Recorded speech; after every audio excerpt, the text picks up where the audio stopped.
হামজার পথ ধরে আরও অনেক বিদেশি ফুটবলার দেশের হয়ে খেলতে আগ্রহ প্রকাশ করেছেন। এই বিষয়ে বিস্তারিত জানতে হলে সম্পূর্ণ ভিডিওটি দেখতে থাকুন এবং আমাদের চ্যানেলে নতুন হয়ে থাকলে চ্যানেলটি সাবস্ক্রাইব করে পাশে থাকবেন। প্রথম কোনো বাংলাদেশি বংশোদ্ভূত ফুটবলার হিসেবে বাফুফের সঙ্গে যোগাযোগ করেছিলেন জামাল ভুঁইয়া। 2013 সালে বাংলাদেশের জাতীয় দলে অভিষেক হয় ডেনমার্কে জন্ম নেওয়া জামালের। এরপর জাতীয় দলে আসেন ফিনল্যান্ডে জন্ম নেওয়া তারিক গাজী। জাতীয় দলে তাদের অন্তর্ভুক্তি উচ্ছ্বাসে বাঁচিয়েছে সমর্থকদের। তবে সর্বশেষ ইংলিশ প্রিমিয়ার লিগে খেলার অভিজ্ঞতা সম্পন্ন হামজা চৌধুরীর লাল সবুজ জার্সি গায়ে চাপানোটা অতীতের সব উচ্ছ্বাসই ছাপিয়ে গেছে। দেশব্যাপী তুরা আলোড়ন পৌঁছে গেছে বিশ্ব ফুটবলেও। হামজা আসার আগে থেকেই অবশ্য বাংলাদেশি বংশোদ্ভূত বা প্রবাসী ফুটবলাররা বিভিন্নভাবে বাফুফের সঙ্গে যোগাযোগ করেছিলেন, ইচ্ছা প্রকাশ করেছিলেন বাংলাদেশের জার্সিতে খেলার।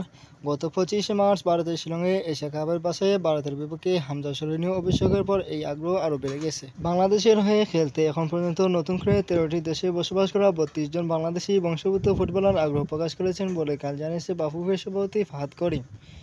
সবচেয়ে বেশি 12 জন ইংল্যান্ডের, যুক্তরাষ্ট্র, কানাডা, ফ্রান্স, ইতালি ইত্যাদি দেশের ফুটবলাররাও আসে তালিকায়। তাদের মধ্যে উল্লেখযোগ্য কয়েকজন ইংল্যান্ডের করিম হাসান, আশিকুর রহমান, ইরমান মতিন, হারুন সালাহ, নাবিল রহমান, ফ্রান্সের আছেন মাহমুদ, কানাডার নাবিদ আহমেদ ও যুক্তরাষ্ট্রের আমির সামি। ট্রায়াল থেকে কাউকে পছন্দ হলে বয়সভিত্তিক দলের জন্য বিবেচনা শুরু করা হবে। এখন পর্যন্ত পরিকল্পনা এমনই। বাফুফের সভাপতি বলেছেন, এই ট্রায়াল মূলত বয়সভিত্তিক দলের জন্য। সামনে অনেক বয়সভিত্তিক দল আন্তর্জাতিক খেলা আছে, এখান থেকে 2 থেকে 3 জন পেলেও হয়তো আমাদের বয়সভিত্তিক দল অনেকটা শক্তিশালী হবে। তো বন্ধুরা, প্রবাসী ফুটবলাররা দেশের হয়ে খেললে দেশের ফুটবল কতটা শক্তিমত্তা বাড়তে পারে, আপনারা আপনার মতামতটি কমেন্ট বক্সে জানিয়ে দিবেন এবং আমাদের চ্যানেলে নতুন হয়ে থাকলে চ্যানেলটি সাবস্ক্রাইব করে পাশে থাকবেন।